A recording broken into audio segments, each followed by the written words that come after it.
saya Fani Aldina Damlai. Saya berasal dari kelas SI 4R, STMIK Royal Kisaran. Di sini saya akan menjawab pertanyaan yang telah disediakan pada mata kuliah Manajemen Bisnis oleh Bapak Indra Ramadona Harahap. Pertama, jelaskan pengertian dan apa pentingnya analis proses bisnis. Dapat diartikan bahwa analis adalah kegiatan atau aktivitas yang dikerjakan secara memilah atau memilih atau meringkas sebuah pembahasan yang nantinya akan mencapai suatu tujuan dan dapat mencapai visi dan misi yang telah ditentukan. Dapat diartikan proses bisnis adalah suatu kegiatan atau aktivitas pekerjaan yang secara terstruktur atau sudah tersusun sedemikian rupa yang nantinya akan mencapai suatu tujuan yang telah ditentukan.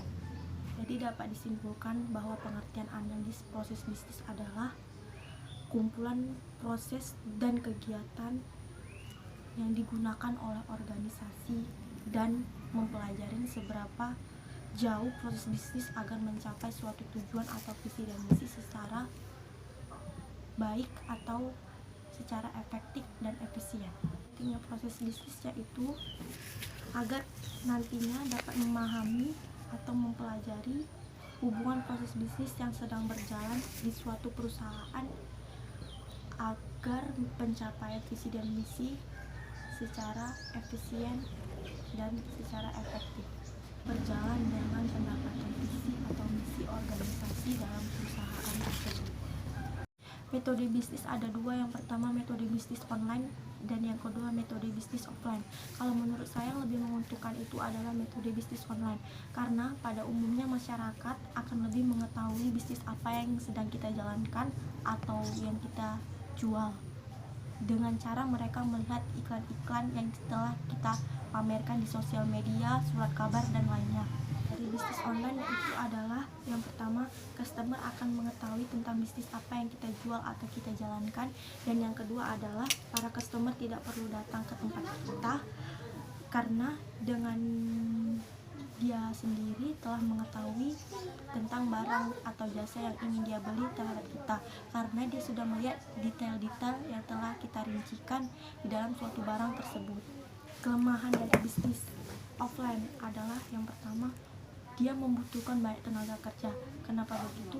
Karena kalau kita offline itu kan kita harus ngerjakan ini, ngerjakan itu. Beda dengan kita jual bisnis online, kita hanya memanfaatkan barang teknologi yang ada. Dan yang kedua adalah membutuhkan tempat untuk berbisnis.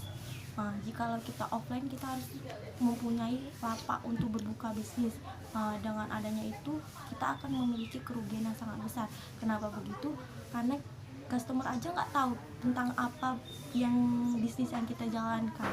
Maka dari itu kita akan memiliki kerugian yang sangat besar jika kita berbisnis dengan secara offline. Adalah jika saya seorang bisnis, saya akan mengalahkan pesaing saya dengan cara adalah yang nomor satu itu lebih banyak iklan.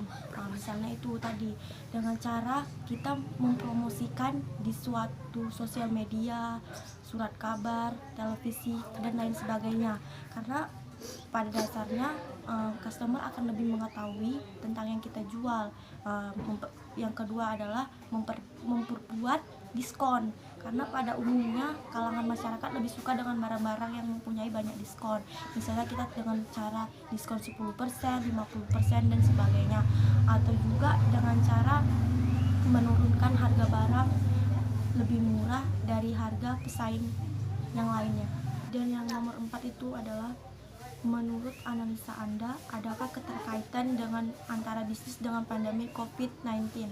Kalau menurut saya itu adalah ada, karena dengan adanya pandemi COVID-19 itu perusahaan bisnis mengalami penurunan pendapatan, karena dengan begitu masyarakat sulit untuk keluar agar terhindar dari penyakit-penyakit atau wabah yang telah tersebar dari luar negara dan mengakibatkan penurunan ekonomi di kalangan masyarakat tersebut. kaitannya yaitu dengan adanya COVID-19, seluruh perusahaan bisnis akan memiliki penurunan pendapatan karena pada umumnya masyarakat payah untuk keluar dan untuk membeli barang yang telah dijual di dalam perusahaan tersebut. Karena pada umumnya dengan adanya wabah pandemi, masyarakat tidak bisa keluar rumah dan harus menetap di dalam rumah mereka masing-masing. Demikianlah jawaban yang dapat saya sampaikan. Apabila saya memiliki kekurangan, mohon maaf. Assalamualaikum warahmatullahi wabarakatuh.